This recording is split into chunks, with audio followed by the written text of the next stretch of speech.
तेनालीराम और चोटी का किस्सा।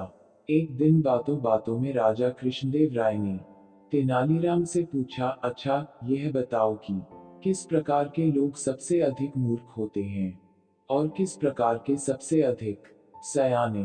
तेनालीराम ने तुरंत उत्तर दिया, महाराज, ब्राह्मण सबसे अधिक मूर्ख और व्यापारी सबसे अधिक सयाने होते हैं। ऐसा कैसे हो सकता है? राजा ने कहा, मैं यह बात साबित कर सकता हूँ। तेनालीराम ने कहा, कैसे? राजा ने पूछा, अभी जान जाएंगे आप, जरा राजगुरु को बुलवाए। राजगुरु को बुलवाया गया। तेनालीराम ने कहा, महाराज, अब मैं अपनी बात साबित करूंगा, लेकिन इस काम में आप दखल नहीं देंगे। आप यह वचन दे तभी मैं काम आरंभ करूंगा। राजा ने तेनालीराम की बात मान ली।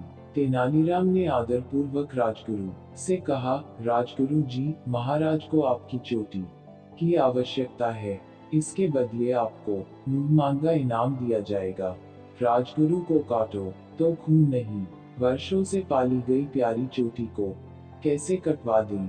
लेकिन राजा की आज्ञा कैसे टाली जा सकती थी? उसने कहा, तेनालीराम जी, मैं इसे कैसे दे सकता हूँ?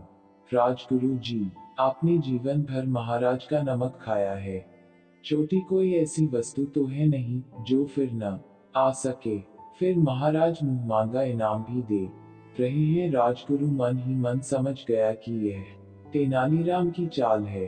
तेनालीराम ने पूछा, राजगुरु जी, आपको चोटी के बदले क्या इनाम चाहिए? राजगुरु ने कहा, 5 स्वर्ण मुद्राएं बहुत होंगी।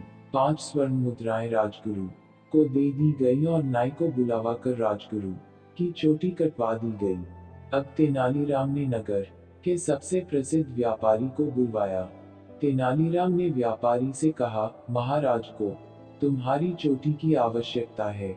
सब कुछ महाराज का ही तो है, जब चाहे ले ले, लेकिन बस इतना ध्यान रखें कि मैं एक गरीब आदमी हूँ। व्यापारी ने कहा, तुम्हें तुम्हारी चोटी का मुंह मांगा दाम दिया जाएगा। तेनालीराम ने कहा, सब आपकी कृपा है, लेकिन उद्धरण। व्यापारी ने कहा, क्या कहना चाहते हो तुम? तेनालीराम ने पूछा, जी, बात यह है कि जब मैंने अपनी बेटी का विवाह किया था तो अपनी चोटी की लाज रखने के लिए मैंने पूरी 5000 स्वर्ण मुद्राएं खर्च की ही। पिछले साल मेरे पिता की मौत हुई, तब भी इसी कारण 5000 स्वर्ण मुद्राओं का खर्च हुआ और अपनी इसी प्यारी दुलारी चोटी के कारण बाजार से कम 5000 स्वर्ण मुद्राओं का उधार मिल जाता है। अपनी चोटी पर हाथ फेरते हुए व्यापारी ने कहा, इस तरह तुम्हारी चोटी का मूल्य 15,000 स्वर्ण मुद्राएं हुआ। ठीक है, यह मूल्य तुम्हें दे दिया जाएगा। 15,000 स्वर्ण मुद्राएं व्यापारी को दे दी गई। व्यापारी चोटी मोड़वाने बैठा। जैसे ही नाई ने चोटी पर उस्तरा रखा, व्यापारी कड़क कर बोला, सबल कर, नाई के बच्चे, जानता नहीं यह महाराज कृष्णदेव राय की चोटी है। राजा ने सुना तो आग बबूला हो गया। इस व्यापारी की यह मजाल कि हमारा अपमान करे। उन्होंने कहा, धक्के मारकर निकाल दो इस सिरफिरे को। व्यापारी 15,000 स्वर्ण मुद्राओं की थैली को लेकर वहां से भाग निकला। कुछ देर बाद तेनालीराम ने कहा, आपने देखा महाराज, राजगुरु ने तो 5 स्वर्ण मुद्राएं लेकर अपनी चोटी मोड़वा ली। व्यापारी 15,000 स्वर्ण मुद्राएं पी ले गया और चोटी भी बचा ली। आप ही कहिए, ब्राह्मण सयाना हुआ कि व्यापारी? राजा ने कहा, सचमुच तुम्हारी बात ठीक निकली।